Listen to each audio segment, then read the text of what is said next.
afternoon, everybody. Welcome to Wednesday. Update Right here on the PTP podcast. Gorilla P. What's happening? What's good with they ain't nothing good with the West Coast. Gorilla P. We got a story at the end of the show today about the governor. You'll see what that's about. But the governor of California. Miss 320, how are you doing? Redfish, thank you for the cookie. Cookie! You're welcome. Cisco Kid, how you doing? Jekyll and Hyde. Pam Day, welcome to you. Thank you for being here. Quiltanon's here. Poonslayer. Zombie 5, what's happening? Yeah, right under Zombie 5's comment there in the pilled, it says stream has connected. Can you all see that, or is that just on my end? Is that a new feature that it tells me that I'm connected to pilled or something? I don't know. They changed everything so much. And then we got over on the YouTube, Jeff B, who I haven't seen in 137 years. How you doing, Jeff B? Josephine Haley. Who else is over there? Something I can't read that name. Dr. Vales, welcome. And if you notice, I put the pilled. That's a direct link to my pilled account. You know, my pilled profile. You can go right there, click on that, and set up an account over on pilled. Because I'll probably get thrown off of YouTube again because they hate me. I don't know why, but what? It's new. Okay. You see it. Okay, that's good. Okay, I thought it was just something that was for the for me to see that I know when I'm connected. Hello, Jewel. Welcome to you. Anybody over on the D Live also? Click the link down in the bio. Get over to Pilled, make an account, and get cracking over here because. Like I said, I don't know how long I'll last on the platform, so we'll see what happens. Anyway, we got a bunch of crap to go over today. We're gonna do some geopop. We're gonna do some local stuff. We're gonna do some Trump stuff. I mean, we just got a bunch of things going on. But yeah, it's getting the closer we're getting to the election, the more the Democrats are seeming desperate to me. What's up, Fact Finder?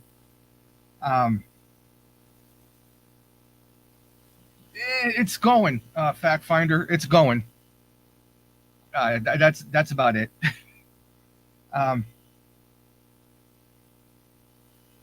Yeah, you know what? I was glad I had him on the show. He Gorilla P. The Texan was he was, you know, somebody who likes to get in there and mix it up, and I appreciate that.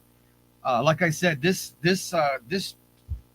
over here, we're not an echo chamber for anything in particular, and if you guys have different opinions, this is where you want to come and get up on a panel and speak on it. And not everybody's going to agree with you. Just to let you guys know, on Thursday nights at 6 p.m. Avocado time, we're going to have, what is it called? I forgot. The Thursday night throwdown. So we're going to have, good morning, Jim Bob. How you doing? We're going to have a regular couple of people on the panel, and then we're going to put the link to come up and talk about what you want to talk about. We'll have special guests on. Eric Chenault, what's going on over there on the YouTubes? We'll have special guests on, but everything will be open, and that, you know, and people like, you know, we had Salty Nuts on. We had with the Texan this week, Salty Nuts last week. Hello, Slaybell72. Malby, how you doing? I'm gonna tell you what. I'm feeling kind of weird right now. I don't know. I feel like I'm. Give me 1 second. Give me 1 second. I'm gonna go off screen and mute my mic just for 1 second.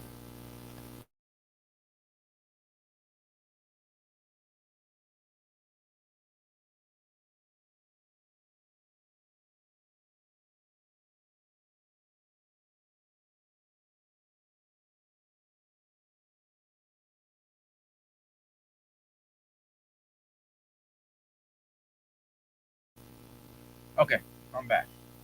Um, what's up, Par Five? D Richards, how you doing? Um, with the treatment I took, they required me to take in another medication, and that medication's making me a little funky. So I'm going to be doing my best over here to hold my breath in. But Malby Patriot, thank you for asking how I'm feeling. I appreciate that. I just had to take a hit off my inhaler. What's up, Duppy? Yeah, it's still Martelardo week, and he should be up there testifying right now, I think. But we'll probably get that later on tonight. Zombie 5 is now over on the YouTubes. Anyway, so yeah, so Thursday nights we'll be doing that panel show. And it's interesting because I like to have people with differentiating opinions on, and of course the Texan he he came through last night with his opinions, and we also talked about the Tyson Jake Paul fight, which was interesting, and we all had pretty much the same outcome on that one. So, but yeah, anyway, that's Thursday nights, the Thursday night throwdown. Um, like I said, Duppy, you're always welcome to come on if you want, you or TN Homesteader, or whoever you think, um, Sandra, anybody can come up there. What's up, DeCobb? And we can have a conversation, whether it be about political stuff or whatever, or Martelardo week, whatever it is, doesn't matter. But let's get cracking with this first story we got here. Interesting.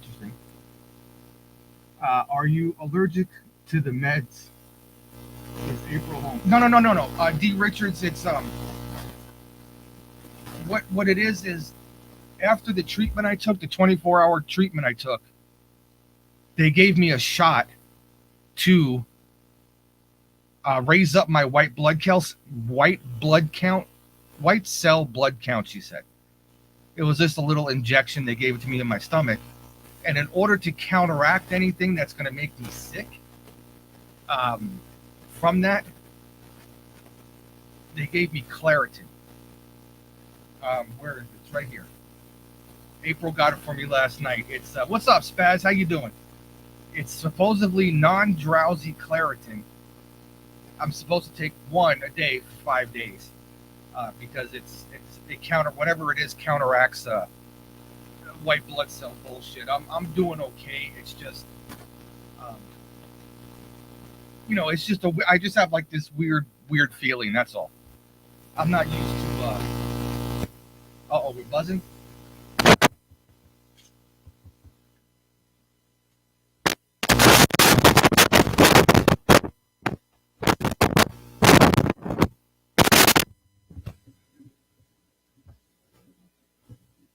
How's that? Does it sound better now, Spaz? I just turned off the mixer and jiggled the cable. Anyway,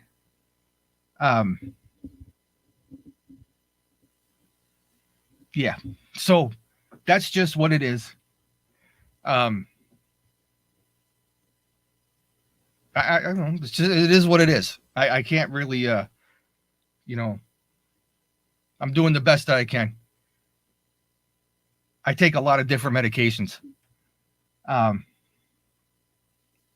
Sounds like Kamala was nearby. Oh my God. What's up, Mad Hat? like your head is in a balloon floating above your body slightly. I can't take that stuff. No, I don't really feel weird. I mean, okay, it's like a allergy medication for whatever it is. That's what they told me, Mrs. PTP. Drink more water. I have my my drink right here. Okay, good. It sounds better now.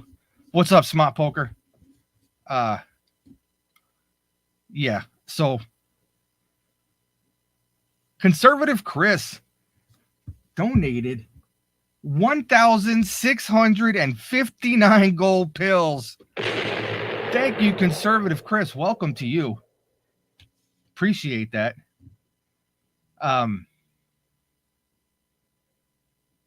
Yeah, anyway, I'm just going to do the show. If I got to stop doing what I'm doing for a minute, I'll stop and do what I'm doing for a minute. You all understand what's going on. It's not like I haven't been keeping you in the dark or anything. So, Mayor, what's going on? How are you doing? Oh,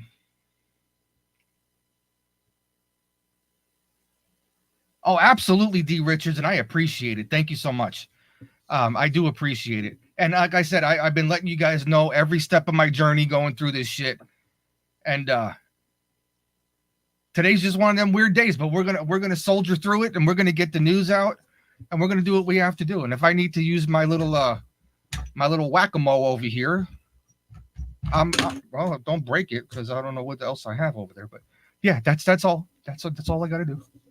All right, so let's get cracking. Thank you guys. I appreciate all your concern, and Mrs. PTP for being out there telling me to drink more water because that's exactly what I need. All right, let's get cracking with the first thing. This is Fox News talking about Trump. Trump 2024 National Press Secretary here in studio. Good morning to you.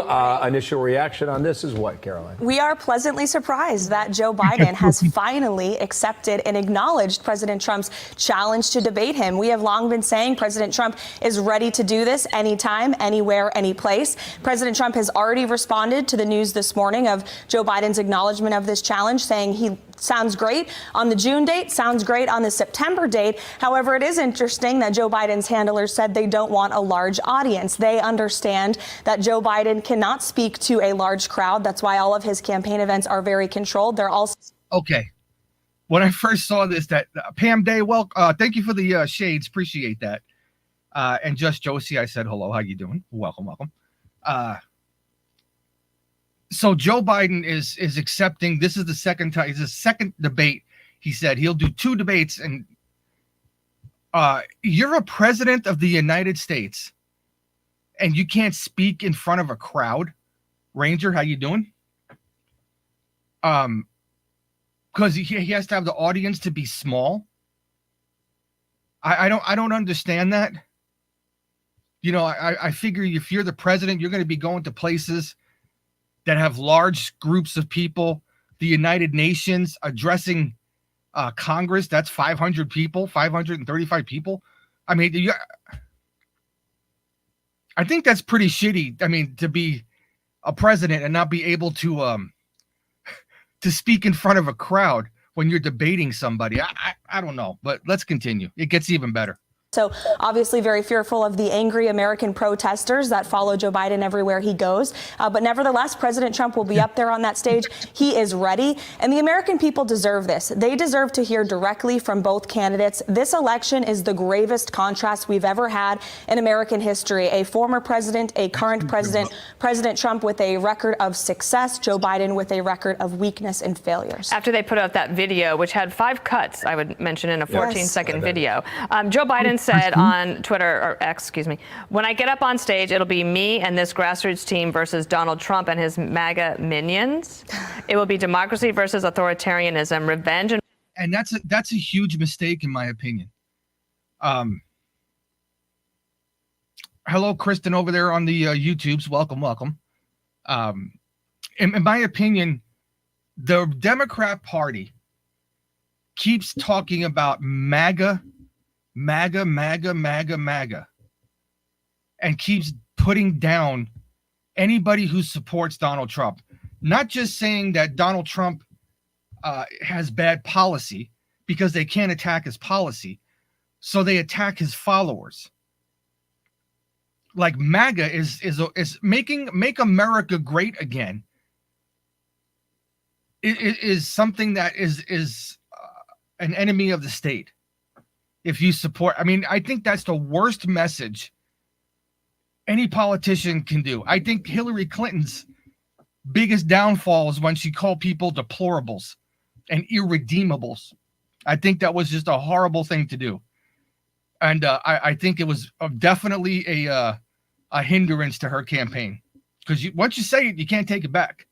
Let's continue. Retribution versus a vision for our future. I mean, I think we see where Mr. Unity is planning to go. Yeah, the president who campaigned on unifying the country has done more to divide the country and ridicule half of the country, millions and millions of people who believe in President Trump and his message to make this country great again. And that's exactly why this debate is necessary. President Trump has said the greatest unifier in this country is going to be success. It's going to be the security of our southern border, which only President Trump can deliver. It's going to be a rebuilding of our American economy. We had the inflation numbers, also breaking news out this morning. Inflation is over 3% for 37 months in a row because of Joe Biden's failed economic policies. All Americans were better off under President Trump's administration. That's why he's leading in the polls, and you'll hear him talk about that. They're going to make the argument that inflation's slowing. This is proof of it. We'll see whether or not that argument holds. But you're right, Dana. There are 5 edits in that. Yeah, there's no way that the Biden camp is going to, in a debate, beat Donald Trump on the economy. No way. Unfortunately for Joe Biden, the American people are out there every day trying to make ends meet, and you cannot convince them that you're doing good as president when you have to make these consequential decisions on what to pay in your life because everything is too high. It's a stupid way to come at a debate, I think. Trump supporters voters on policy, Biden supporter voters on propaganda. It's worse than propaganda, I think, because everything economy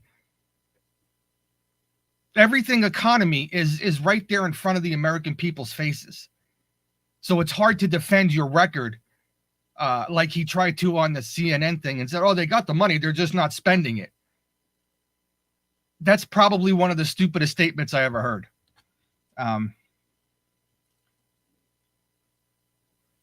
Are you kidding me? Could you imagine the amount of drugs that would be in Joe Biden? Jim Bob? Make me look like a fucking amateur. All right, let's continue. That short video clip that we played. The polling numbers from the New York Times this week were dreadful. You have to, correct. You have to think that the White House wants to go on offense, and I think that's what his campaign is trying to do, to start a conversation here. Have you talked to Trump this morning? We have, yes. Okay. Is he going to make any demands here? Or is he going to allow the White House to drive everything that is done with these debates? Well, look, our teams will obviously negotiate the terms, the networks. Joe Biden's campaign team coincidentally said that this network, they don't want to have to host one of the debates. They said they'd use previous networks from 2016 and the 2020 cycles, which include ABC, CBS, Telemundo, and CNN. Look, President Trump has said, again, he'll do it anytime, anywhere, any place, and we'll let our teams negotiate the think I'm okay with like a smaller audience, and I'll tell you why. I think that sometimes, just having moderated that debate in September, it gets a little chaotic. But that's different. There were 9 people on stage, so high stakes. They agreed on 98% of what we were talking about, so there was a lot of that. But I do think in some ways it advantages President Trump, because in a crowd situation, the Biden people would be like, we've got to bring extra, so we could give him some energy. And if you just see them together, side by, like we look at the videos, we see the things separately, but in terms of energy, command of the issues, ability to think on their feet, decisiveness, I think that could actually work in Trump's favor. Well, look, President Trump is comfortable speaking in both environments, right? He has smaller events all the time. He also has massive rallies like we saw this past weekend in Deep Blue, New Jersey, with more than 100,000 people there. And so, and just on a little small note on that, there were over 100,000 people at that event. 25,200 were allowed inside the venue, and the rest were outside.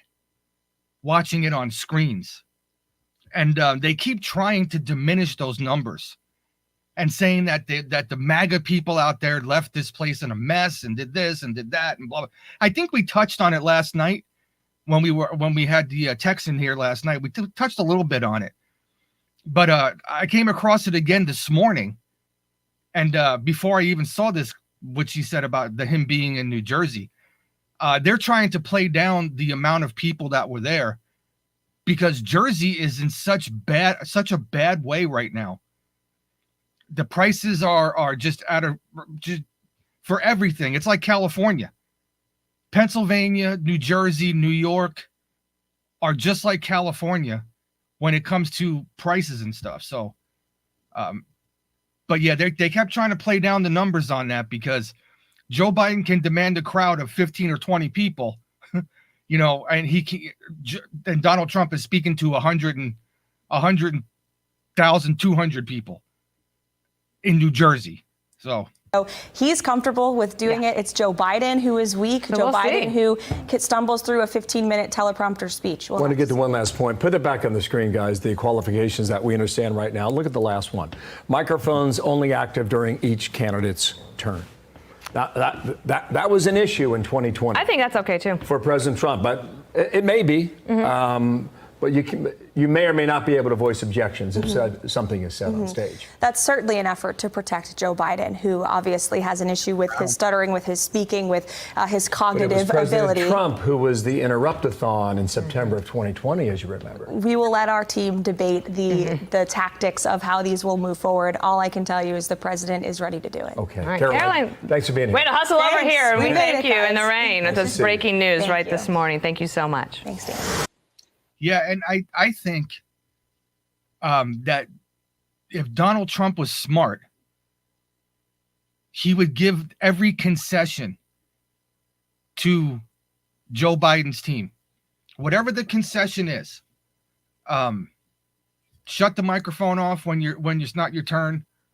You only have 4 people in the audience, so on and so forth. Whatever it is, it's going to be televised, whether it be on ABC, NBC, CNN, whatever it is, and make Joe Biden sit there and explain what's going on.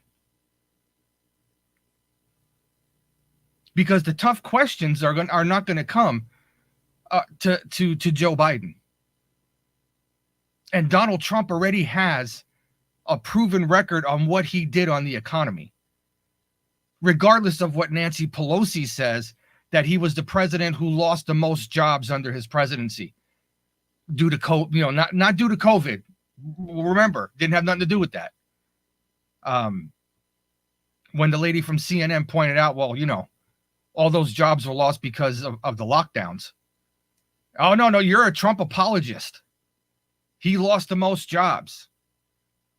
So I can't wait to see. I mean, I'm not one to stream Trump rallies or things like that, but a debate between Joe Biden and Donald Trump, not one, but 2, that may be worth streaming. So that's what I think about that.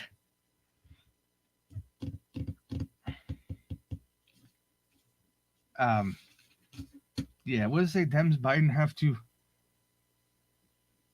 Well, yeah, I mean, how do you defend what you're doing? That I think is the biggest question out there. How do you defend what you're doing? And if, of course, they're not going to be hardball questions to Joe Biden because he can't run on policy. It's just something he can't do. He can't run on policy because his policy is really bad and his foreign policy is even worse.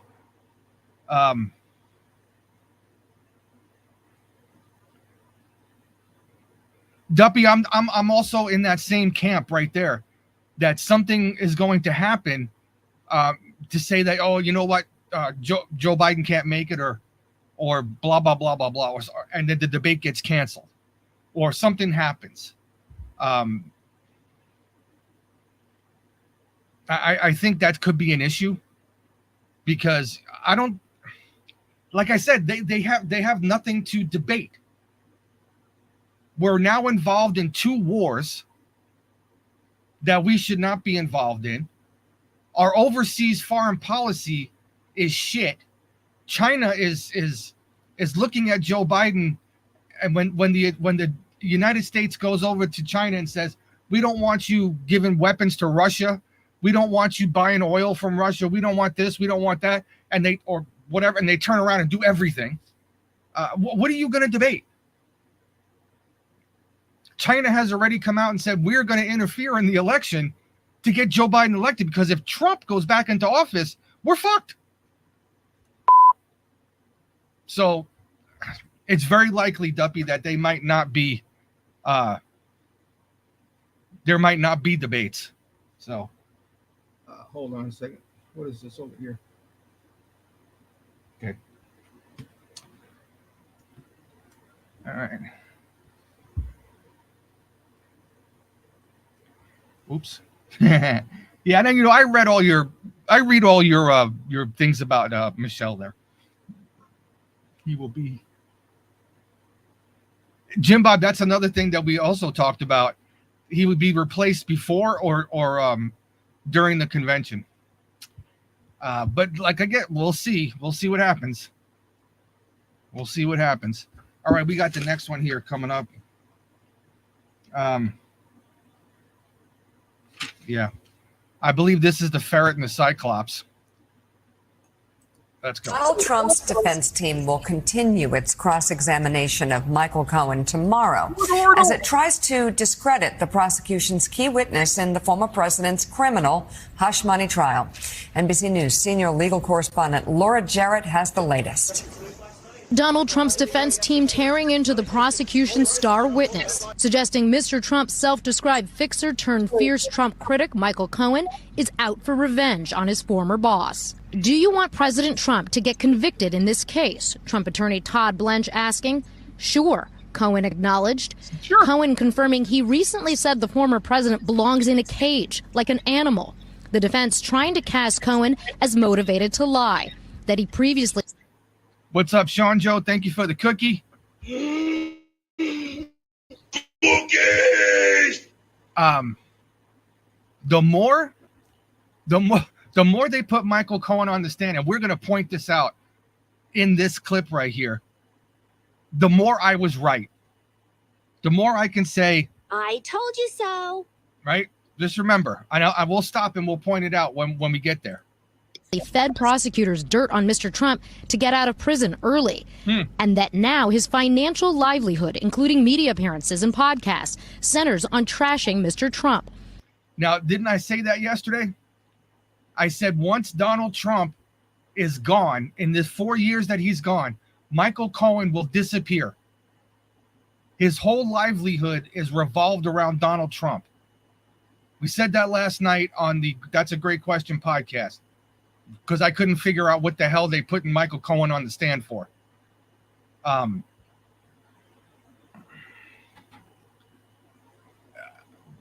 once Donald Trump is either in the presidency or after his term, Michael Cohen disappears. Nobody buys his books. Nobody's going to hire him. He's not going to be on TikTok 6 days a week. None of this shit, because he's irrelevant. He's completely irrelevant. Like his testimony. But wait, there's more. It gets better. Cohen acknowledging he's made more than $3 million off his books Disloyal and Revenge, and that he had been going on TikTok 6 days a week to slam his former boss to paid subscribers. Saying of his past praise of Mr. Trump, quote, at that time I was knee-deep into the cult of Donald Trump. The defense getting Cohen to admit he previously described himself as obsessed with Mr. Trump, insinuating he was jilted once pushed outside the Trump orbit. There we go. He was jilted once he got pushed out of the Trump orbit. So if Michael Cohen didn't get pushed out of the Trump orbit, would he have turned on Donald Trump? If Trump said, okay, you can be whatever in the White House, you can walk around the White House, you're not nothing special, but whatever. would Michael Cohen would have ratted Trump out for whatever he thinks crimes that he committed? No, only jilted people do that. The state's case largely depending on jurors believing Cohen's word, as he's the only witness who said the former president knew his internal records were falsified to cover up Cohen's payment of an adult film actress before the 2016 election. Yes, to cover up Cohen's payment, not Trump's payment, Cohen's payment. And they went over the checks, 9 of them, that said legal reimbursements.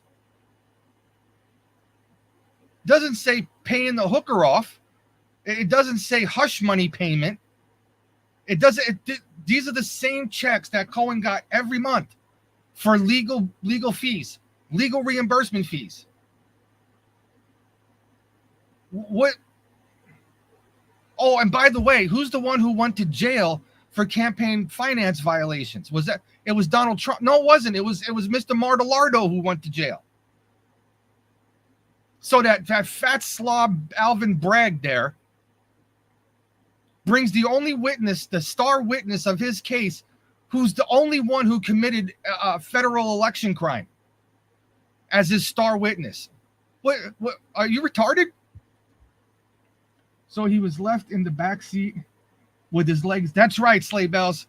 That's right. He was like the prom date who got walked out on, just left in the back seat, one leg over the back window where the back window is, the other one over the passenger seat, and just are you coming back? Are you Don, Mr. Trump? Mr. Trump has pleaded not guilty to those low-level felony charges. We had a very good day. I think we're exposing this scam for what it is. Thank you very much. Earlier today, the prosecution questioning Cohen, who told the jury these invoices seeking repayment for services rendered in 2017 were false records, and that the retainer agreement he references never existed. Prosecutors guiding Cohen through check after check with the retainer language included. All false statements, he said, because they weren't for valid legal fees, but reimbursements for the hush money. Yeah, but how do you prove that?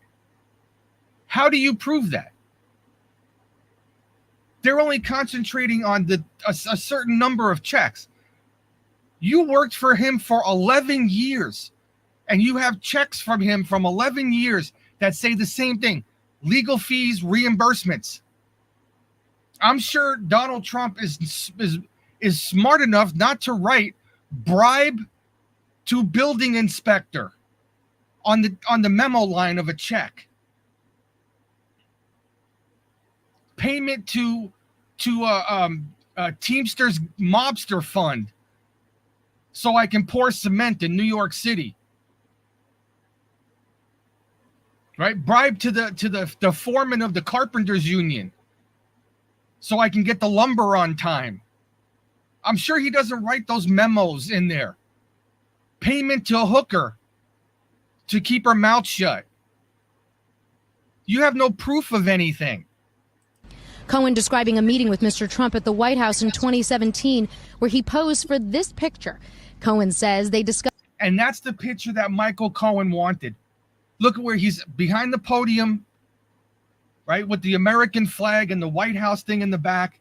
Maybe he wanted to be the White House press secretary or something to that effect. And then he got jilted and his dress was hiked up in the air. And Donald Trump just walked away from him and said, "You got to go."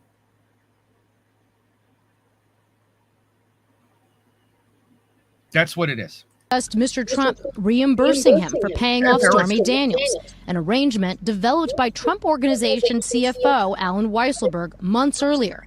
I was sitting with President Trump and he asked me if I was okay. He asked me if I needed money and I said, no, all good. He said, because I can get a check. I said, no, I'm okay. He said, all right, just make sure you deal with Alan, Cohen testifying.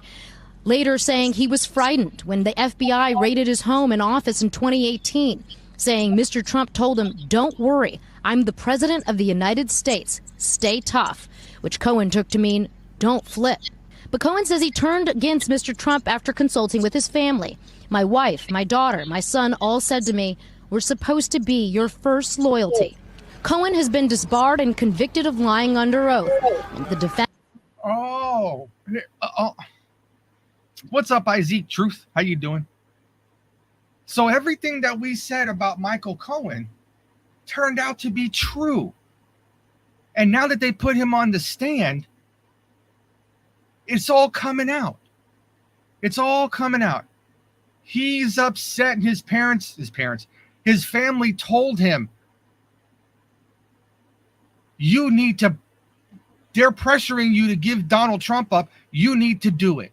So not only is he a disgraced lawyer, not only is he a criminal with his taxi cab medallion schemes, not only did he commit federal campaign violations and contempt of Congress for lying, and then went to jail for those crimes, he's also a big pussy because he couldn't keep his mouth shut for anything, even against his family. He ruined his life because he was a jilted lover who didn't get the job that was offered to him by the big man. I hate to say it, it's just rubbing it in people's faces, but right here on the PTP podcast, when this first came out, Duppy can verify this, Jim Bob can verify this, everybody can verify this. This is exactly how I said it was going to play out. Exactly. You could have seen it 400 miles away, and we did. Now it's coming out in court under oath that he's a jilted man. And I still believe that he was the one banging Stormy Daniels, but whatever. Zeroing in on his motives. Trump attorney Blanche asking Cohen if he was motivated by fame. Cohen suggesting that's not fair to say. Blanche then quoting this excerpt from Cohen's book, quote, "I wanted it all, power, the good life, public acclaim, fame. Those are my words," Cohen said. Yes. So he wanted all of that. He wanted the White House job. He wanted the power. He wanted to people to be on the news saying Michael Cohen, assistant press secretary, who's this or that or this or that. He wanted to be the big man. And he got left in the back with his skirt hiked up, with jizz all over his ass. And he got pissed. His family's like, how could you let that happen? You need to flip. And that little fucking bitch did. He flipped. What he didn't do is flip enough to the point where he's going to get somebody convicted because there's no proof of a crime. But hey, that's neither here nor there. Interesting. Joining us now, NBC News legal analyst and former federal prosecutor Andrew Weissmann. And what idiot writes a book called Revenge? You're trying so hard to say it's not because Donald Trump did this, and this to me, but go look at my book, Revenge. I thought you just said you're not looking for revenge. Well, I lied. Fucking idiot. Andrew, obviously this continues tomorrow, but so far, how has Michael Cohen fared for the prosecution and also for the defense? Your thoughts? He's been quite remarkable. I think that a lot of us on MSNBC have seen him up close and personal, and he can be. This little fucking weasel right here, this guy is when you listen to him, he's going to make Michael Cohen look like he's doing something fucking fantastic, something fabulous. When anybody has half a brain that's not smooth and a brain cell can see that nothing that Michael Cohen on the defensive side is standing up to anything. His cross-examination, if you listen to his cross-examination, because you can't watch it, you got to listen to it, is actually something that is it's horrible. I'm sorry, I can't think of anything else to say. It's horrible. Listen to this little weasel. At times volatile and strong-willed and displays a thin skin, and he's not showing any of that I was in court observing him, and he was really, so far, he has been a model witness on direct and on cross-examination. The one thing I would note for viewers is a slight difference in my take from Laura's excellent presentation, which is Michael Cohen does give incredibly damning evidence, and he does have direct evidence with respect to the former president being involved in this scheme, and he has direct. No. Listen, little Weisseldick.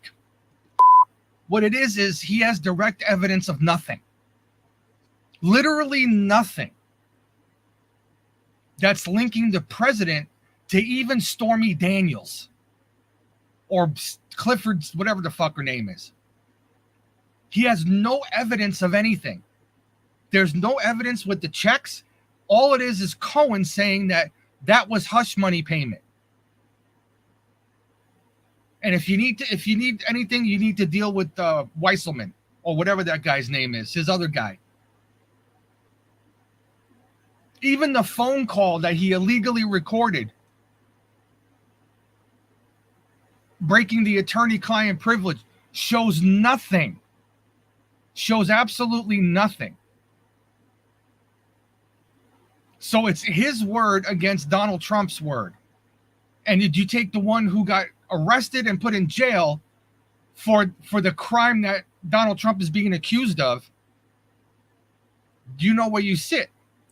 Conversations, but I don't think it's fair to say that he provides the only evidence with respect to Donald Trump and his connection to this case. I think you have to think of both direct and circumstantial evidence. And there really is a mountain of circumstantial evidence. And Michael Cohen isn't even the only person who has direct evidence. For instance, Donald Trump signs the checks for the reimbursement payments. And it's not just $130,000, it's $260,000 because they're disguising it, according to the DA, as legal fees. And so are you trying to say that every check that Donald Trump wrote to a lawyer that says legal fees, including Michael Cohen, that's a 3, 6, 9, 11 checks. 11 checks that say legal fees, that everyone that Donald Trump signed and wrote legal fees for whatever lawyer was doing something nefarious. Those were cover-up payments. Those were NDA disclosure payments to the array of women that Donald Trump had paraded her into Mar-a-Lago or Bedminster or wherever he decided to fuck them. Is that what you're trying to say? That you can't have legal reimbursement fees on a check? Because if Donald Trump was smart, he would have paid Michael Cohen back in cash, and then there would have been no crime, because you can't trace cash. But checks you can trace. There they are, right, looking at you right in your face. Where's the evidence that it says that that's for reimbursement of now $260,000 to Michael Cohen for mortgaging his house without his wife knowing?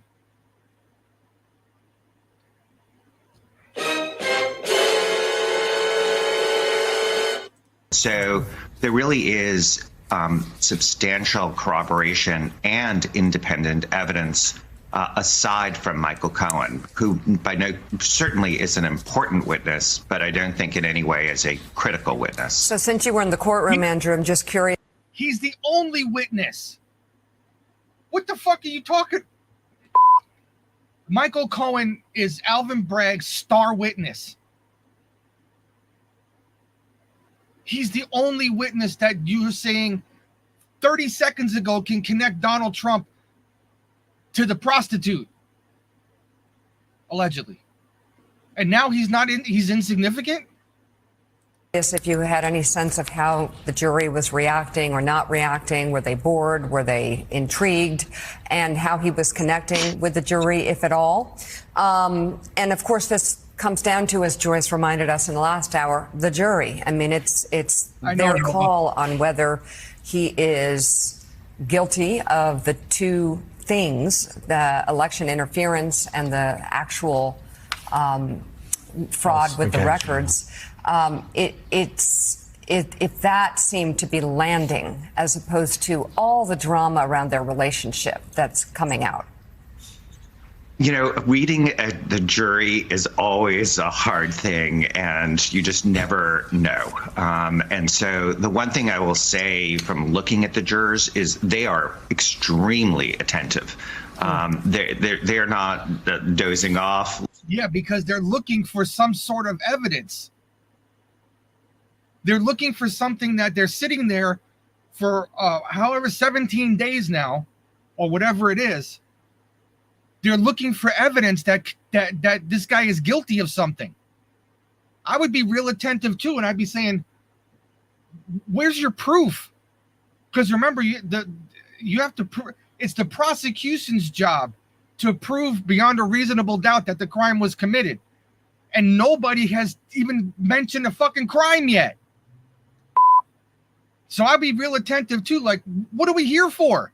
Like the defendant seems to be, with his eyes closed very frequently.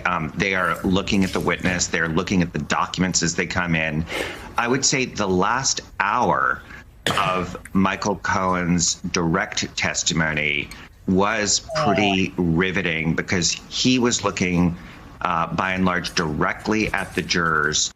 Boiling point, Mr. Reverend Rant. I'm sorry to hear that. I'm sorry that your dog passed. Thanks for letting me know. I appreciate it. And thanks for being here. Yeah, you know, losing a pet is like losing a family member. You know, it's a hard thing to go through, and I feel for you. I'll keep you in my prayers. But yeah, thanks for letting me know. And the jurors were looking directly at him as he talked about his prior crimes, what he did, how he feels about that, why he decided to plead guilty and break from what he called the Trump cult. And so that was quite a remarkable moment. You know, the witness stand and the jury. What cult is he talking about? A lot of people say that MAGA is a cult. What exactly is he talking about? Because in order for it to be a cult, you have to try and convince people to join your cause. Because your cause usually is something nefarious. So if you, in the last election in 2020, Donald Trump had 74, what was it? I think it was 74 or 76 million votes. And he lost the election to Joe Biden's 81 million votes. Like whatever the numbers were. So you're saying that over a third of this country, around a third of this country, a little bit less, is a cult? Do you realize how stupid that sounds? You have legitimate millions of votes for Donald Trump. And I believe that it was way over 76, 74, whatever the hell the number was. I don't know what the number was. That was too friggin' long ago, and I got too much shit to deal with. What's up, Six Pack 89? How you doing? And they keep calling it a cult. It's a cult. It's a cult. I don't see what Donald Trump is doing. I don't see what Donald Trump is doing to convince me to join his cult, except for during his term in office, his policies made me a better business, gave people more discretionary money so they can buy my stupid shit out of my out of my store. That's all it did. And when Joe Biden got into office, the first 7 months of Joe Biden's huge friggin' COVID lockdown bullshit, this, that, and the other thing, I lost my business. So how are you saying I'm in a cult? Because I want to be happy and healthy and make money? Friggin' idiot! And you can start donating gold pills now, because this is how I'm making my money. Box are very close to each other. They're much closer than where the defendant is, Donald Trump, to the witness stand or the jury box. So they really can see each other very close. And so that was certainly a dramatic moment, but you don't know until the end. We won't know, and that's why there's certain trials are so dramatic. We don't know really how this is landing with the jurors, but they certainly are paying very close attention. Right. Andrew, we know where Allen Weisselberg is physically. He's in Rikers. But will he be called to the stand? Should he be called to the stand, given the testimony thus far involving Allen Weisselberg? Great question. I think that the real issue is, will there be an explanation for where he is given to the jurors? We all know that the reason he is not a witness is because he is behind bars, having pleaded guilty to lying in the civil fraud case where he and Donald Trump were found liable. And so it's fair to infer he lied in that case to both protect himself and Donald Trump with respect to those charges. And so I think what's really important is it's important for the jurors to know why he has not been called as a witness. Presumably, he would assert the Fifth Amendment and not testify voluntarily. So that would happen outside the presence of the jury. I think one way to remedy this is the court can give an instruction to the jurors saying, you are not to consider why certain witnesses were not called, and you cannot consider that in your jury deliberations. That would apply to Allen Weisselberg. It would apply to the bodyguard, Keith Schiller, who was, according to Stormy Daniels. Hold on a second. Hold on just 1 second. If you were a juror sitting on a trial, obviously, you were picked because of your lack of knowledge of the defendant, and you're looking at to be a non-biased opinion when you make your decision based on the facts. So how would the jurors know about other witnesses that can possibly testify, whether they're in prison, whether they're out on the street, why would a juror say, I think we should go get Mr. Weiseldick over there in Rikers because I want to hear his testimony. Oh, and the guy who was sweeping up the thing over there at the whatever, he was in earshot of we should have him as a witness. What jury does that? When does the judge say you can't ask for more witnesses? When does that happen? I've sat on jury duty before. Never heard that shit. The whole thing is ridiculously unprecedented. And this douche nozzle over here is making it sound like, this is everyday normal stuff. Right outside the room when she said the sexual encounter occurred. He is the person who received the checks and invoices when he was at the White House with Donald Trump. So the judge could explain that they're not to speculate as to why those witnesses were not called. So Andrew, why is Keith not being called?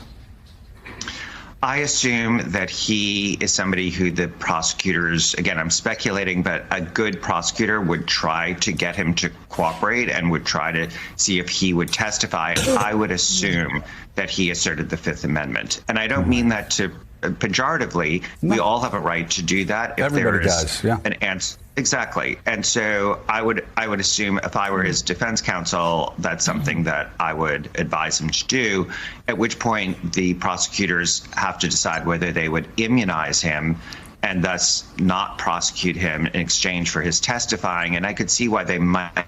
Just like they did to Michael Cohen. Isn't that strange? We'll get you out of jail if you decide to go and testify against Donald Trump. And they did. Might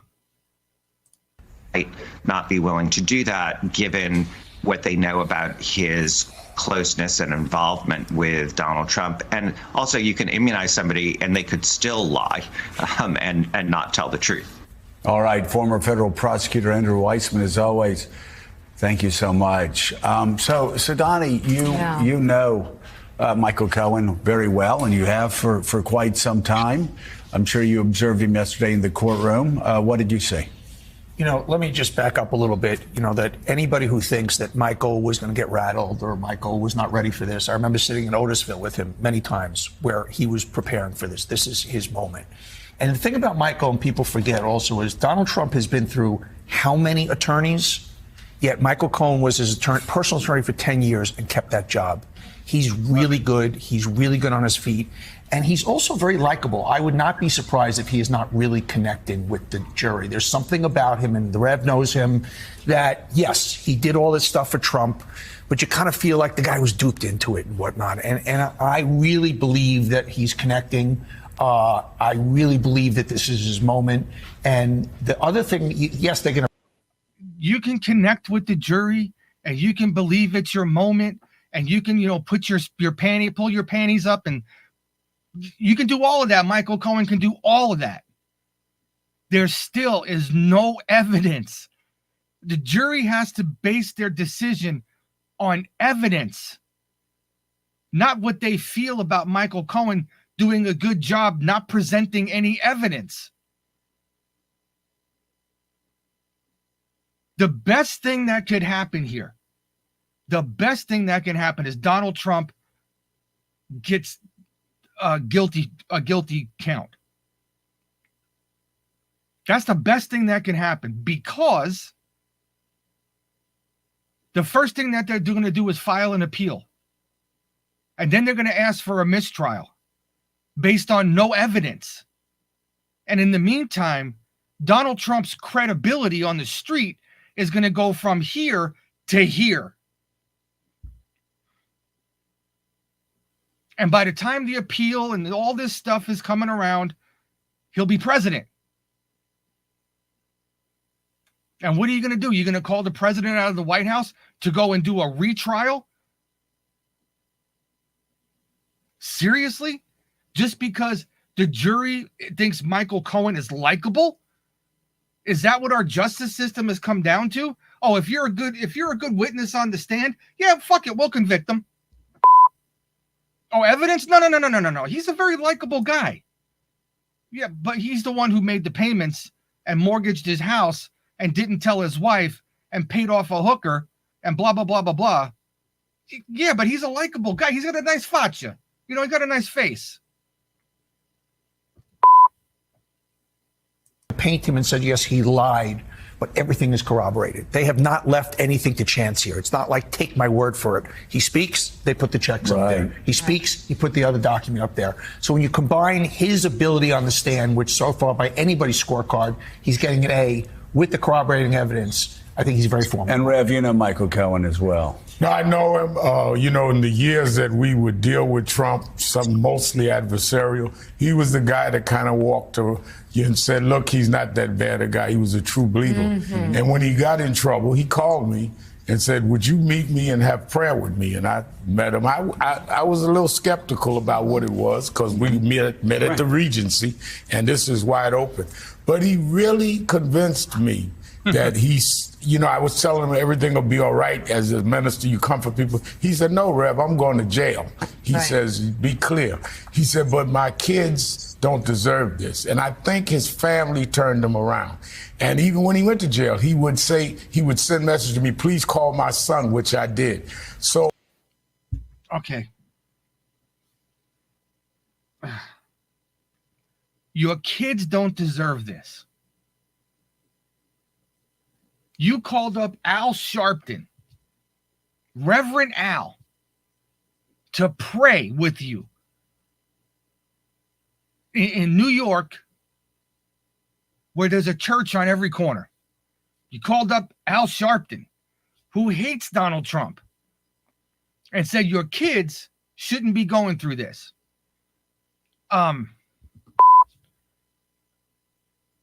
Who's the one who put their kids in this situation? Was it Donald Trump? Was it you?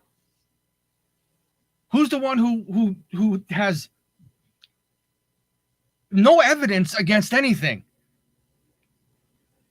putting your children and your family and your wife in the situation you're in now? 2 years from now, Michael Cohen is going to be, I don't know, he could be on welfare for all we know, because he's not going to have any income.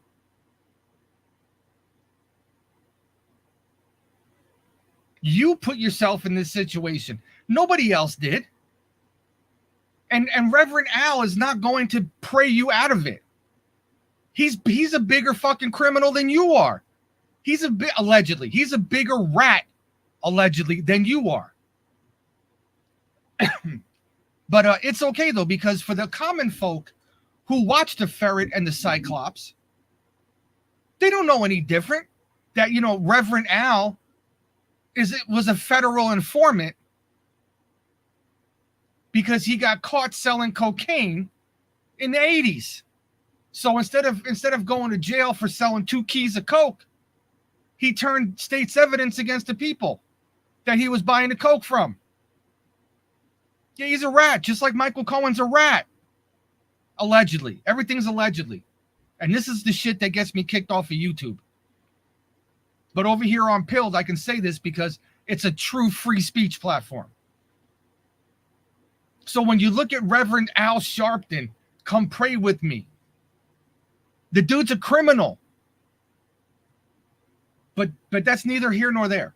I think he was a guy that realized he was in a cult, and he was in a situation that he admired somebody who wasn't worthy of that. And I was very much convinced that with the composure and conviction that he went on that stand, he was not going to let them provoke him because of his family. He's standing up to redeem his family and what he felt it was his commitment to them. I heard that when he was talking. Okay, so then why did he lie to his wife? His commitment to his family. He didn't tell his wife he was mortgaging their house to pay off Donald Trump's hooker bills.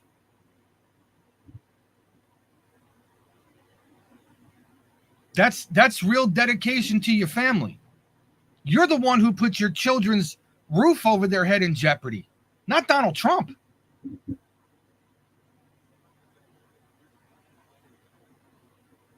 But once again, you have to make the victim, right? You have to make yourself a victim in today's society. Because if you're not a victim, nobody wants to pay attention to you. It's all everybody else's fault. Michael Cohen is a victim in all of this. Bullshit. $10. Next case. About his family, that the jury was very, very connected to him. He started to talk about that supposedly some of the jurors' tears welled up, but that's what I've been hearing. Wow. Michael Cohen back on the stand about 2 hours from now, still under cross-examination. Tomorrow he'll be back on the stand. Day off today, back on the stand tomorrow. Yeah. So I find it very taxing on my nerves when you get Donnie Deutsch. Yeah, Donnie Deutsch is a piece of shit, Jim. I got to give that to you. I find it very taxing on my nerves to when you have people who turn around and invoke other criminals in their shit. Sorry. You have Al Sharpton, who was a drug dealer. You got up on the stand, up on a show. You have other people who are allegedly accused of doing something with an intern. God only knows what happened there. But the real enemy of the people is the only person who uplifted this country in 3.5 years to a status to where everybody was afraid of us. That's a bad thing. Let's put him in jail for that with no evidence.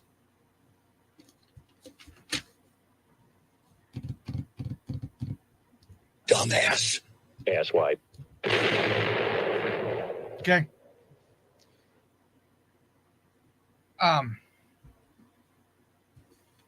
I'm sure, I'm almost positive that him being a likable person hopefully will not convince the jury that Donald Trump is guilty, because there's no evidence. I don't know how many times I have to reiterate that. There is no evidence that Donald Trump did any of this shit. So, with that being said, we'll have tomorrow more testimony. He'll be cross-examined by the defense tomorrow. We'll have more testimony to talk about, I'm sure. So we'll was that good, Duppy? Did I do a good Martelardo assessment right there? But just to let you know, we here were right about everything from the beginning, before the trial started, before that fat globulation of piece of shit Alvin Bragg decided to bring a case that the statute of limitations ran out on 6 years ago. Before the state of New York decided to prosecute a federal crime, election interference. Not in New York, but a presidential election, which is federal. I still don't understand that because I'm not the smartest knife in the drawer. But hey, we'll deal with it. So let me ask a favor of the people on YouTube. Redfish, thank you for the cookie. Cookies! A favor for the people on YouTube. And I don't consider this yelling. Can you type your comments in capital letters? I'm having a hard time seeing them because I got bad eyes and it's very small. I have a better time if they're in capital letters and I can look at what you guys are writing. Or even better yet, just get over to the foxhole and I can see everybody over there types in capital letters, so it's easy for me. I never... Yeah, well, I don't think there is a way, but anyway, we'll work on that. We'll work on it. Now we're gonna go. Yeah, this is the middle of the show. This is the middle of the show. Yeah, make sure you guys hit the red pill. All right, hit the red pill because that's important. Why, I don't know. And, thank you for the gold pills. I appreciate that greatly. I never really have a target for gold pills because I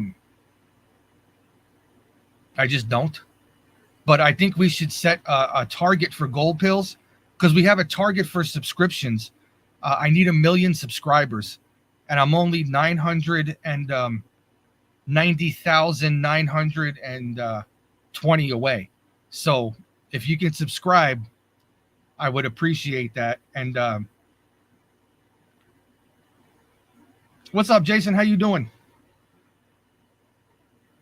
I don't know. Maybe 50,000 gold pills a show. I don't know. That's a good target. If it's not a good target, don't let me know. Let me know. I'm just trying to keep up with the Joneses. You know what I'm saying? So, yeah, I appreciate everything. Thank you guys so much for everything. You know, I joke when I say that. Michael Cohen is trying to get to 1 million subscribers on his TikTok. Oh my God, it kills me. It just kills me. But anyway, we're going to talk about some foreign policy now, because Joe Biden is a master tacticianer when it comes to foreign policy. So let's get cracking. There you go. There you go, Mayor. Secretary of State Antony Blinken is in Kyiv for a second day, trying to reaffirm U.S. support for Ukraine after the U.S. recently greenlit more than $60 billion in military support. But that aid's pretty late, and it comes just as Russia launched another round of ground and air attacks on northern Kharkiv this morning. Officials say about 8,000 people have been evacuated from the area. The Ukrainian President Volodymyr Zelensky thanking the U.S., but pleading for even more help. So we just sent this douche knuckle $60 billion in weapons. By the way, when the Russians were bombing Kharkiv, there were no soldiers there. They evacuated the civilian population that moved back into Kharkiv after the Russians, that whole incident with the mercenaries there. Remember that? When they went to Belarus and they moved back in to Kharkiv. Well, apparently, all of the Ukrainian soldiers deserted Kharkiv. That's just something I read. I can't verify it. But the bombing, they had to evacuate civilians because Russia's now moving back into Kharkiv. And this guy is over here asking for more shit from Americans when his own troops don't even want to be in the fucking fight anymore. It's air defense, the biggest deficit for us. Really, we need today 2 Patriots for Kharkiv region, because the people are under attack. All right, CNN's Nick Payton-Walsh joins us now live from that region of Ukraine. Nick, good morning to you. We're just learning that Zelensky is also postponing his participation in all international events in the coming days because of the situation on the ground there in Kharkiv. What can you tell us? Yeah, I mean, look, that is just a reflection, frankly, of how grave it's getting north of Kharkiv. Part of his job is, as you were saying, to go round allies and make the urgent case for more, better aid quickly. Now, what we're seeing north of Kharkiv, let me make sure people understand the context of this, is not another active front line where the Russians are seeing success. They've been seeing success. I don't know, DeKalb. I haven't seen anything about that.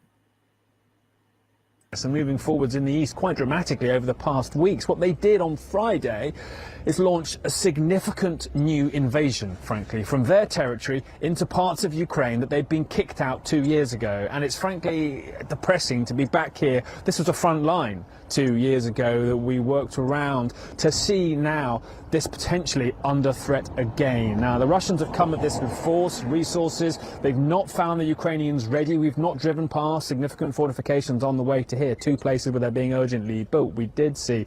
And key to all of this is a town called Vovchansk. Now, that is on the border. We were there when they were kicked out 2 years ago, but now the Russians are back, it seems. A local police chief talking about hearing gunfire are in and around the city, so it seems at most generous to Kiev. The Russians are certainly on the outskirts, and Ukraine's military talking about how they'd moved to more favourable positions over the last 24 hours. That's sort of their euphemism for a form of retreat. So clearly Russia on the forefoot there. They have other key settlements in their sights too, one of which, Lipsy, might potentially enable them to shell Kharkiv, Ukraine's second biggest city. Remember, a place of millions that have felt for a while calm, the ability to get back to normal life, and is now facing the possibility of continued shelling. They've had airstrikes over the past. That's true, Redfish, right? Because of the state of the country, there will be no presidential elections being held there. Which that was part of the deal for us to protect them. That was, I don't remember the name of the treaty, but they gave up their nuclear weapons, and the United States and their United States allies would protect them if Russia invaded. I don't know how long the treaty goes for. I don't know if it's expired. I don't know if whatever. But part of that thing was they were to hold democratic elections on the constitutional dates that they had them, no matter what. But Zelensky pretty much martial lawed the whole country, and if he doesn't have a presidential election, He's just the president until the country's not at war anymore. Kind of like what's his name did during World War II, going 3 terms because there was a war on. You know, I mean, it's whatever. Days or so. And so all of this a reflection of how Russia appears to have got its resources together, to have turned its economy into a wartime one and regained its focus and its manpower, while Ukraine has been left with its morale cratered because of the 6 months it's had to wait for that $61 billion. Back in December, people were talking about how if they didn't get it, they were finished. They've had to wait 5 or 6 months. That starved them. And also, according to Al Jazeera, RT, and DW News, a bunch of other outlets that I looked at this morning, the recruitment for Russian soldiers volunteering to join the Russian army is in the hundreds of thousands. It's there's a new resurgence of military pride somehow in Russia, they said. And they have people, military age men and women, who are joining the Russian army because they believe in the cause that Putin's talking about. And like he said, his economy is booming. Ammunition on the front lines to stop Russian advances. That's left them questioning where they have to essentially devote what little they have left. And in a key moment like this, where Russia has launched an entirely new offensive in a different direction, they now have to make choices about where they send the troops to hold that back. And we're also seeing Russia making advances in the east too. So this is frankly a catastrophic moment for Kiev, a change in the... Also, they're now dealing with Russian military. They're not dealing with mercenaries that are under command of other people.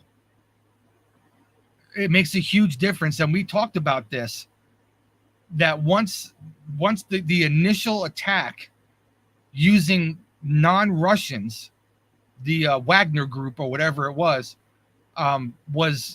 initiated, you still have 1,600,000 Russian combat troops, not even including support troops and mechanics and cooks and this and that can go into Ukraine. And now that's what's happening.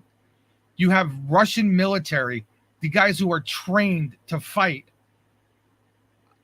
going into these cities that were supposedly taken over by force. And the Russians are just going in there sweeping it up. We said that this was going to happen. And it's happening. And Zelensky is still asking for airplanes. He's still asking for he has a whole entire continent of Europe to donate to him, and he's still asking the United States. It's pretty pathetic. But that's the way that these people are.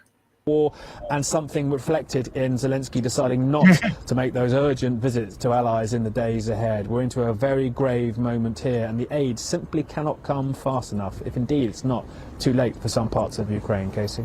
Yeah, sometimes it can be hard to wrap your head around the real ramifications of the delays here in Washington as you're covering them day to day. I really appreciate that very clear reporting about where we are right now and the real ramifications that has had that now puts us in this position. Nick Peyton Walsh for us in the Kharkiv region. Nick, thank you very much.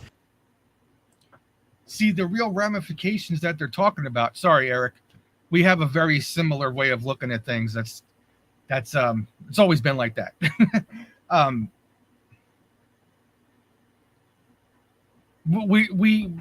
We have a delay in their aid because the American people are looking at the situation that they're living in and saying there is no existential threat to me. What's going on in Ukraine or in Russia or in Europe. That's a European problem. Now, if we were being invaded by Canada or Mexico, I would say, yeah, okay, we have to put some shit in the military. I mean, it's not like anybody's going to come and help us because we're Americans. The American people don't want to waste money in Ukraine. It's just as simple as that. Why is that so hard to understand? We have so many problems in this country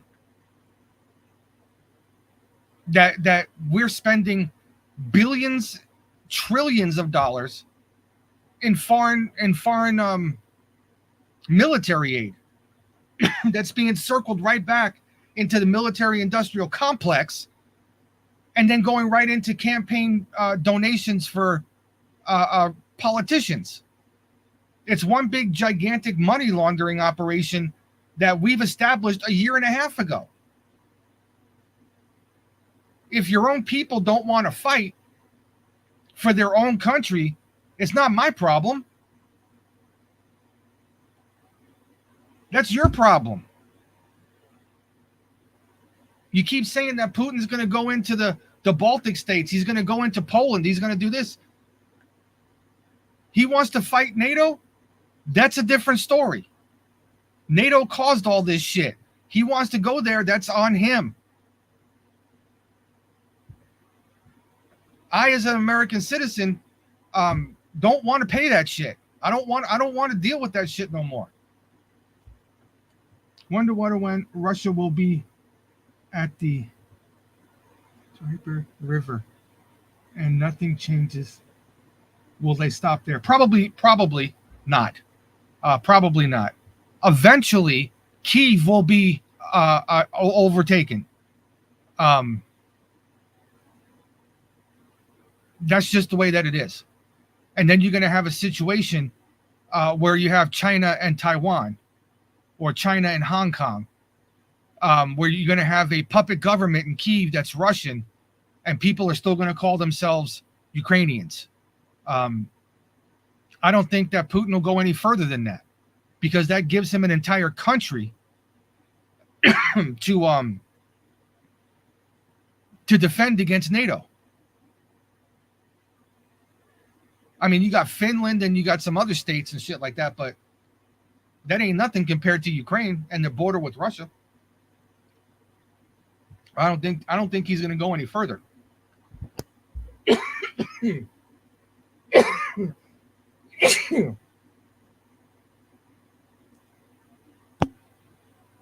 That was a cough and a sneeze.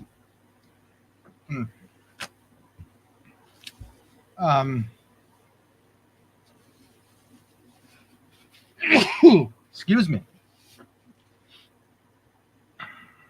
Yeah, I couldn't tell you, Jim. I don't think that all the propaganda that they're talking about is going to come to fruition at all, to tell you the truth. I don't think Putin has any aspirations to take over Europe, but he will take over Ukraine because of NATO. I mean, there's no other explanation. The Ukrainian Air Force, a bunch of paper planes and Hobby Lobby styrofoam planes. You know, 2013, 2014, when Putin said, I understand that you guys are having a coup over there and doing whatever you're doing, but you better keep your eyeballs on what's happening, because in the Donbass region, there's a lot of people being set up. Thank you, Eric.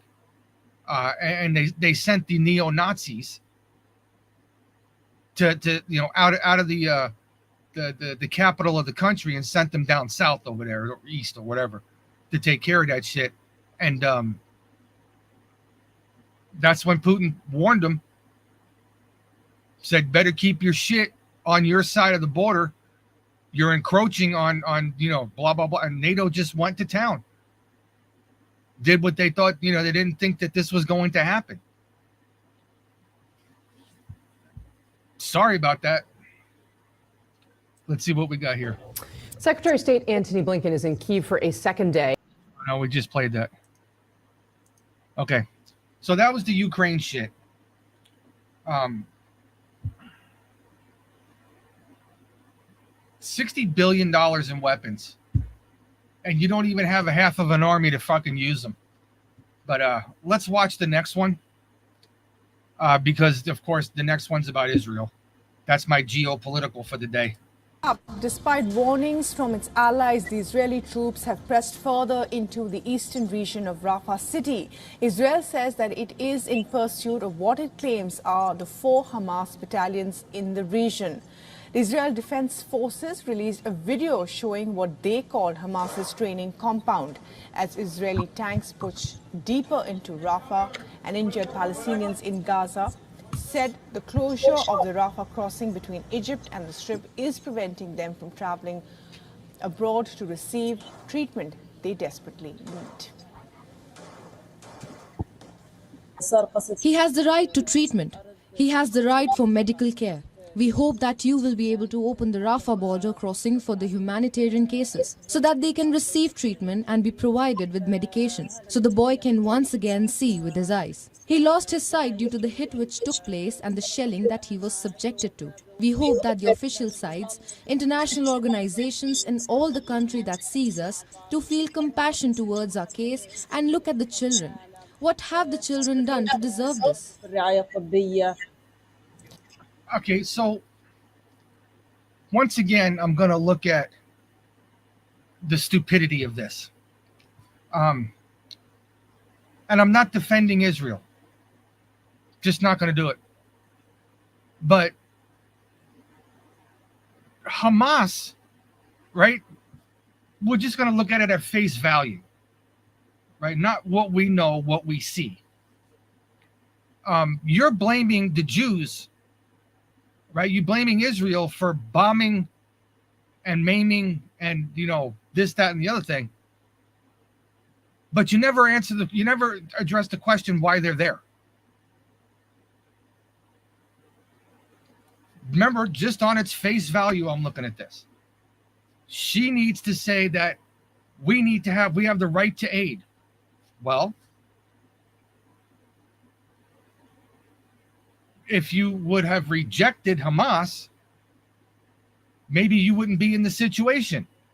It's not the Israelis' fault for fighting the people who attacked them. It's Hamas's fault. Blame the people who started the shit. Just saying. So I feel bad for the kid, but the lady who's talking over there, once again, the victims. The victim. Meanwhile, Egypt and Israel are trading blame over the aid being blocked at Rafah. Israel has said that the decision to reopen Rafah crossing and allow humanitarian relief into Gaza Strip is in Egypt's hands. This has prompted Cairo to denounce what it described as desperate attempts to shift blame for the blockage of the aid. Ranger, I hear there's a lot of land in Ukraine that needs to be occupied. So that would probably be a good idea. Send all the Palestinians there. I'm sure that would be great for the country. If they're angry about something, they can fight Russians. Cairo has been one of the mediators in the stalled ceasefire talks between Israel and Hamas. However, Cairo's relationship with Israel is strained, especially since the Israeli advance into Rafah. Cairo, along with Qatari mediators, have signaled that truce talks have hit a stalemate. The Qatari Prime Minister Sheikh Mohammed bin Abdul Rahman Al Thani has also said the situation in Rafah has sent hostage talks back to square one. In fact, after the recent developments over the Rafah crossing, Egypt has even threatened to back out from its mediator role. U.S. believes that 58 trucks have been able to enter Rafah, a number Washington believes is not enough for starving Palestinians in the Gaza Strip. The U.S. National Security Advisor Jake Sullivan. And also, they're airdropping supplies and food and everything else that you can think of right into Eastern Rafah. It's not only the trucks that they can bring in stuff. There's video, you can find it yourself. I don't need to play it, of parachutes and packages and all kinds of shit going into Rafah. They're getting the aid that they need. And all, come on.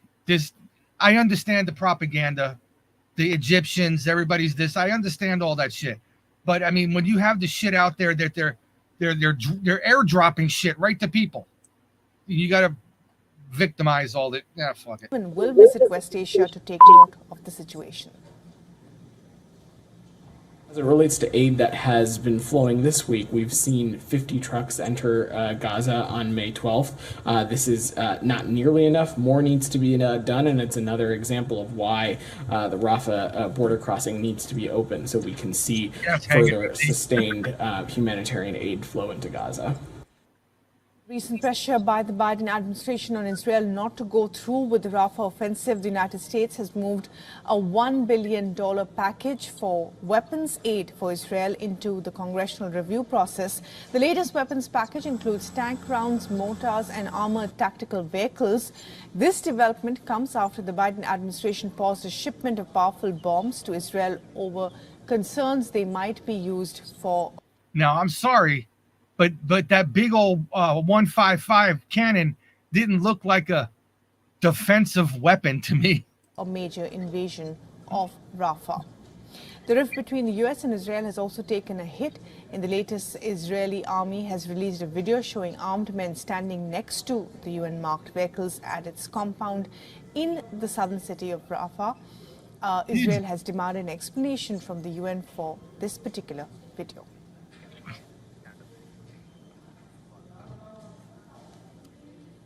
And for the very latest on this, our correspondent Jody Cohen sent us this report from Israel.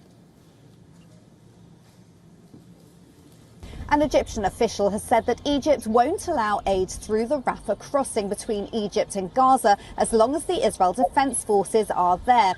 Israel has said that Hamas can't control the crossing and has reportedly offered the Palestinian Authority to get involved, but the PA refused.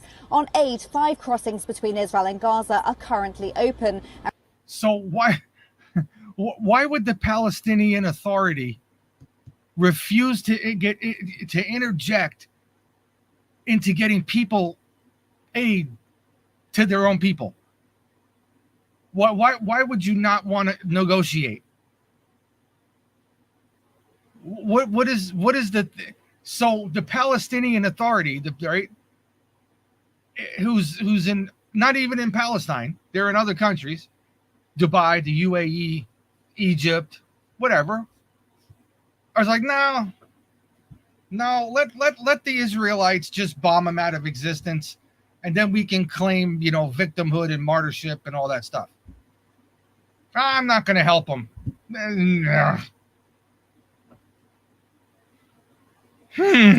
Regarding the Rafah crossing, Israeli Foreign Minister Katz suggested that the key to preventing a humanitarian crisis is now in Egypt's hands.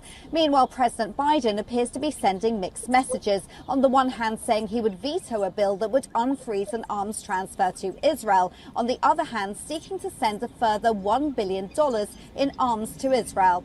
While Biden is known as a longtime Zionist who's compared Hamas to ISIS, it's thought that Biden is also trying to appeal to the far left, with the US elections coming up. This is Jody Cohen for WION World is One. You see what she said there? Biden's a longtime Zionist. That's another thing we talked about last night. He's a longtime Zionist.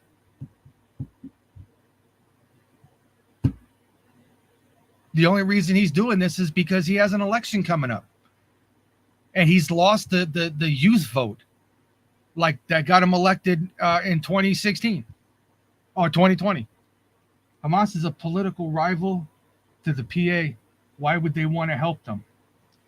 No, I'm talking about the Palestinian people, not Hamas, right? The Palestinian Authority, it doesn't want to help get food into or whatever aid into the borders for the Palestinians, not for Hamas. I know that they don't like each other.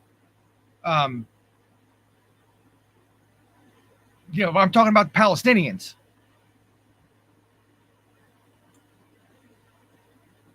Yeah, that's what I meant by that.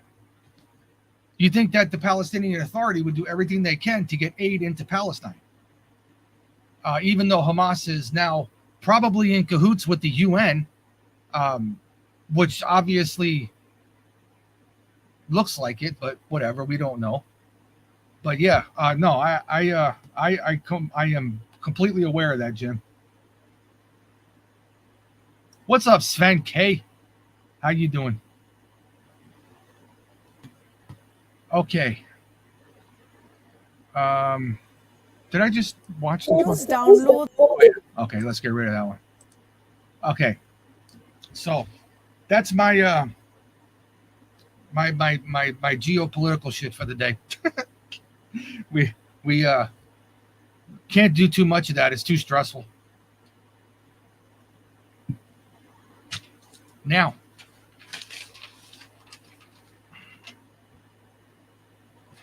we're going to watch. Let's go with that one right there. Some local stuff that's going on over here in California. Again, I got some comments we're going to make on this. This is a TikTok, but it's very interesting what's going on. So we're going to play it. The governor was formally notified of a new recall effort against him. This is the second time the governor is facing the threat in 3 years. KCRA 3 Capitol correspondent Ashley Zavala explains why organizers say this time is different. Ty and Andrea, a conservative group called Rescue California launched the effort today. Organizers blame Governor Gavin Newsom's handling of the state's budget, public safety, and education for this latest attempt. They say his presidential ambition is distracting him from dealing with a variety of issues plaguing the state. Now, so this will be the second time that Gavin Newsom is being recalled, or at least trying to get on the ballot to be recalled. I don't agree with the Gavin Newsom and his presidential bullshit. I don't agree with that. Everybody knows that Gavin Newsom is not going to be president. So his aspirations are for 7 years out, whatever it is, with the Democrat Party. And I wrote the numbers down. If I can read them. Let's see if they mention it. Let's see if they mention this here. Now, in his 2021 recall, Rescue California was not the lead proponent, but helped raise funds and gather signatures for that effort. That recall was for different reasons, stemming from the governor's COVID-related shutdown of businesses and schools and outrage over his dining at the French Laundry in Napa after telling Californians to stay home. But Governor Newsom handily beat that recall and also went on to win re-election the following year in 2022. Now, Rescue California is leading this renewed effort. They'll need to gather 12% of the amount of votes Governor Newsom received in the last election, which amounts to about 1.4 million signatures. Now, in order to get the recall on the November ballot, they'll need to move much faster than last time, requiring those signatures to be in by May. The governor posted on X in response today saying, quote, Trump Republicans are launching another wasteful recall campaign to distract us from the existential fight for democracy and reproductive freedom. We will defeat them. And Newsom's campaign spokesman Nathan Click said, quote, we are taking it seriously. These Trump Republicans are targeting Governor Newsom because he is out there defending democracy and fighting for the re-election of Joe Biden and Kamala Harris. He's not going to be distracted from that fight. But yes, but he should be distracted from that fight because the state that he's representing is falling into shit, or is falling to shit. It's nearly impossible to live here. So yeah, he should be ignoring that and working on this. Organizers of the recall say the group is not just made up of Trump Republicans. No, Governor, California is coming after you, and it's going to make the last recall effort look like sandbox. I don't see that we have made any, he's created any successes, and he's only increasing our failures. So if not now, when? We really want to sit through 3 more years with his 3 more budgets with them. He's shown that he's capable of getting good things done in short order. Maybe he needs to come and have that be his legacy here before he takes on another job. Now, hours after the recall was made public, Governor Gavin Newsom began fundraising off of it this afternoon. Democrats across the state, including the lieutenant governor, attorney general, assembly speaker, and Senate pro tem, have all come out swinging against this effort, saying that it would be a waste of time and money for taxpayers. Okay. So, just let's look real quick. I'm going to tell you a couple of numbers that is going on here in California. Come next month, that's June, right? This is May, April, May. Let me just double check that. May, yeah, June 1st. Under the law that was apparently passed last cycle of elections that we had here, Gavin Newsom is going to put another tax on a per gallon gas, bringing the total of the taxes that we pay in gas in our car up to 60 cents before we start even paying for the gas. 60 cents of every dollar that we put into our tanks here in California goes right to Gavin Newsom. And then you have the gas itself, which is ridiculously high here. And then you're taxed on that and upcharged for that. So we're probably going to be looking at $7 a gallon gas again come next month. Not a problem. We live in California. The weather's nice. The second thing is that Gavin Newsom, in 2 years, has put this country in a $78 billion deficit. We do not have any money here in California, except for the money that the federal government gives us.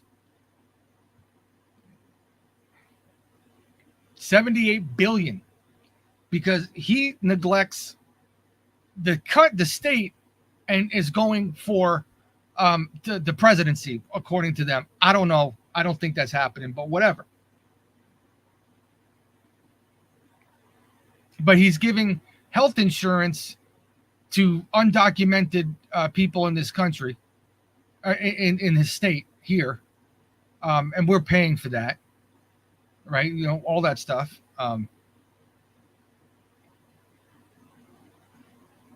And then people ask why California's, looks the way that it does. We got $21 billion. All right, hold on. Yeah, $21 billion to deal with the homeless problem here in California. And in a year and a half, the homeless population rose 10%. It didn't decline. 21 billion. It didn't decline. Yeah, undeveloped. We increased homelessness in California by 10% in a year and a half, with a budget of 21 billion to take care of it. Where did 21 billion go? We don't know. That's why she said we can't go through 3 more cycles of budget with him, because what are we going to do?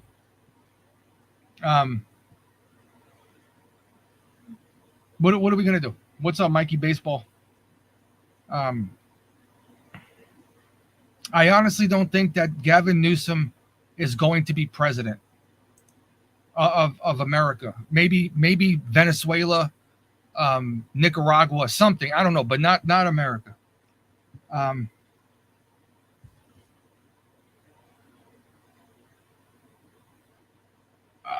That's been floated around, Jim Bob, where almost like the needle exchange thing, where you can get clean needles and shoot up there. They want to have a program where California will provide alcohol to alcoholics to help them reduce their dependency on alcohol. I don't know how giving people shots of vodka are going to stop alcoholics from being alcoholics, but I did hear about that shit being floated around. I don't know if it's going to come to fruition or not, but we'll see. But this is what we deal with here in California. We have a governor who's a recluse. Doesn't matter that you're $80 billion in debt. Our GDP here in California is not covering what we're spending. It's the same thing that Joe Biden is doing, or whoever's running it is doing to this country. Our GDP is not covering what we're spending, and our deficit has blown up as a result. Didn't have anything to do with the Trump tax cuts. Nothing. That they keep blaming it on, because California is in the same situation as the federal government. It's just the way that it is. But the weather's nice, right? The weather's nice. We can go, in the right climate, we can go surfing and skiing in the same day. But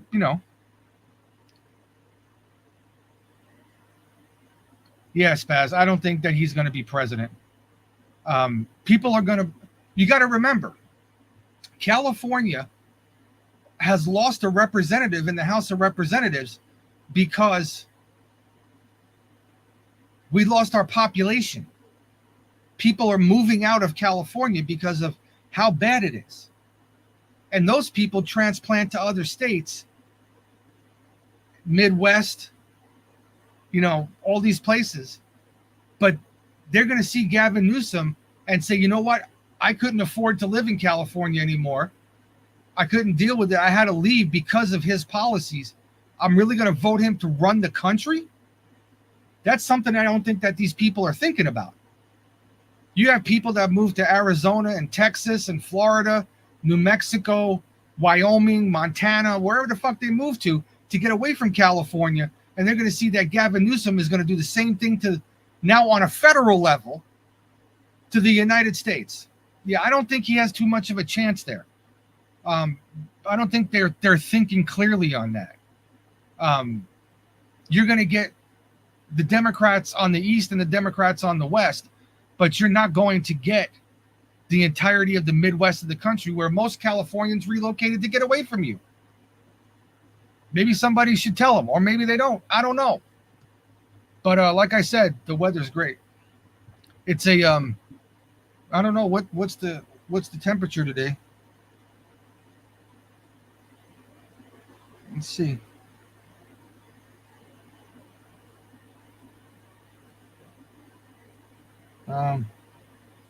It's nice 74 degrees right now. It's just beautiful weather. So besides that, everything else is fucked up. Okay, so with that being said, wow, I did this for 2 hours. Okay. I want to encourage, before we end the show here, Hanging AZ. I don't know if you're on the Pilled or not. I think I can click. I think I still have it there. Yeah. I just put up in the YouTube chat the link from my page on Pilled. Get over there, make an account, because I want all my YouTube friends to be over here on Pilled, because I'm going to get thrown off of YouTube again because, I'm talking too much shit. They don't like me. I'm sure I'll get a violation for something I said today. But I want you guys over on Pilled. It's an easy platform to use. If I can use it, anybody can use it. And there's a bunch of great people over there. So click on that link, get over there, make an account, follow me, turn on the notifications. You know what's going on. I know Mare is over there. Zombie 5 is over there. Who else we got? Eric Chenault is over on Pilled. So we got a bunch of people over there already. So make your way over. I would appreciate it.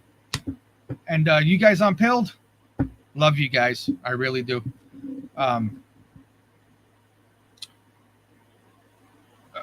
Feeling better than I did when I started the show.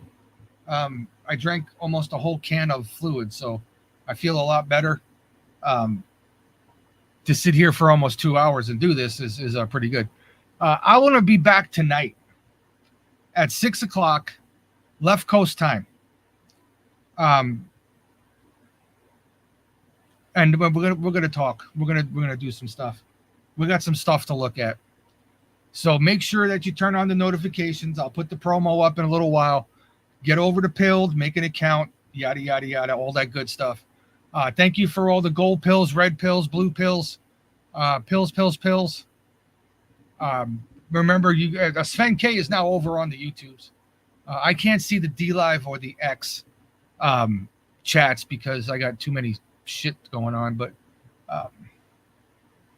I will see. Pilled is better. I will see everybody tonight. Come hang out. And we'll have a good time. So until then, thank you very much. I'll see you later. Bye-bye.